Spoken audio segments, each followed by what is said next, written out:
今天给大家带来一款无糖、低油又健康的黑麦欧包，非常适合减肥健身的朋友们，你还不赶紧做起来？好，首先我们在打面之前呢，我们要准备好干果和果干。那干果呢，我们可以将它像切碎一点，然后果干也可以将它稍微切碎一下。接着呢，我们来打面。好，我们加入黑麦粉、高筋面粉，还有酵母，最后是水。好，材料很简单。好，同样是盐和油，我们先不加。好，加的时候水稍微剩一点。好，我们先低速将它搅制成团。水呢就根据面的状态来加，如果稍微有点干的话，就将我们剩余的水加进去。好，这个大家自己可以调整。成团后呢，我们就将它开高速搅拌制出厚厚的膜。面团打的差不多了，我们看一下，就是我们的这种面团呢，要比普通的面团要难打一些，点点手可以蘸点粉，或者是水也可以。好，有一个厚厚的膜了，然后这个时候就加盐和油。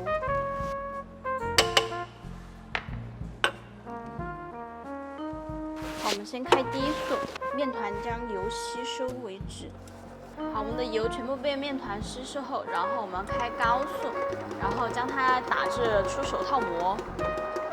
好，我们的面团呢已经打好了，给大家看一下。就是我们全麦的或者是黑麦的都不是特别的好打，所以大家要给点耐心。它可以拉得很薄很薄了。这个时候呢，我们就加入干果和果干，然后将它搅拌的差不多了就可以了。混合一下就可以。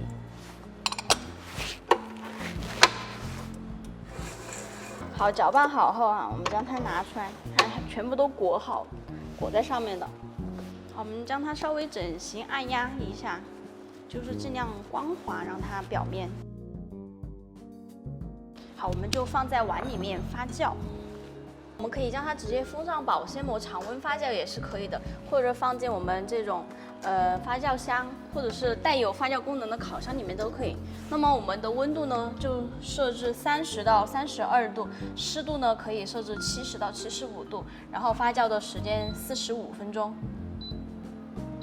好，时间到了，然后我们将它取出来。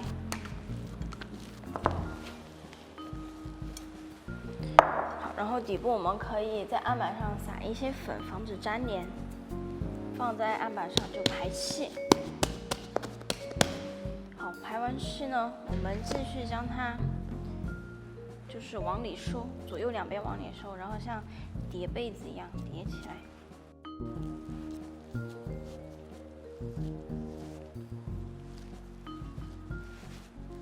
好，我们继续放在盆里面进行2次发酵。好，发酵的温度呢也不变，时间呢也是45分钟。好，第2次发酵好后，我们继续将它取出来，然后排气。好，继续将它折叠，边折叠其实也是给它一个排气的一个作用。好，稍微将它团一下，团圆。好，我们就进行最后1次发酵，然后湿度温度不变，那时间呢我们就发酵30分钟。好了，我们面包发酵好后呢，我们就开始开烤箱预热。我们的上火呢就调到200度，好，下火呢180度就可以了。好，将它预热。接着我们在表面撒一层粉。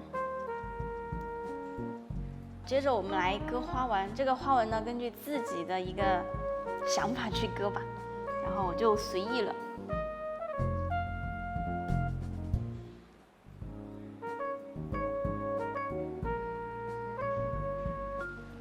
我们割好后放进已经预热好的烤箱里。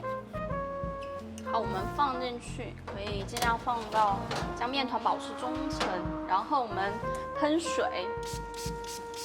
好，先让它烤3分钟过后，我们再喷1次水。好，3分钟到了，我们喷第2次水。好，这继续烘烤。那烘烤到上色，然后里面就是煮的差不多了，然后就可以了。这一款欧包就烤好了，然后拿出来稍微摔一下，好，将它放凉。无糖低油健康的黑麦欧包就做好了，它烤出来呢，表皮是硬硬的。好，其实大家可能不知道它怎么吃，因为它太大了。主要呢，国外的欧包它主要注重于分享，那可以将它切成几份，然后大家一起吃。欧包的保存方法呢有2个，第一就是将它彻底放凉后切成片状，然后我们用密封袋保存起来，放进冰箱冷冻。我们吃的时候呢，用微波炉稍微将它加热30秒左右，然后吃起来的口感是一模一样的。好，第2种方法呢，就是利用我们这样的藤编篮，然后用牛皮纸将它包裹起来，直接放常温3到5天都是可以的。好了，今天的视频就到这里了。如果大家还有什么问题的话，请在我的评论区里留言哟。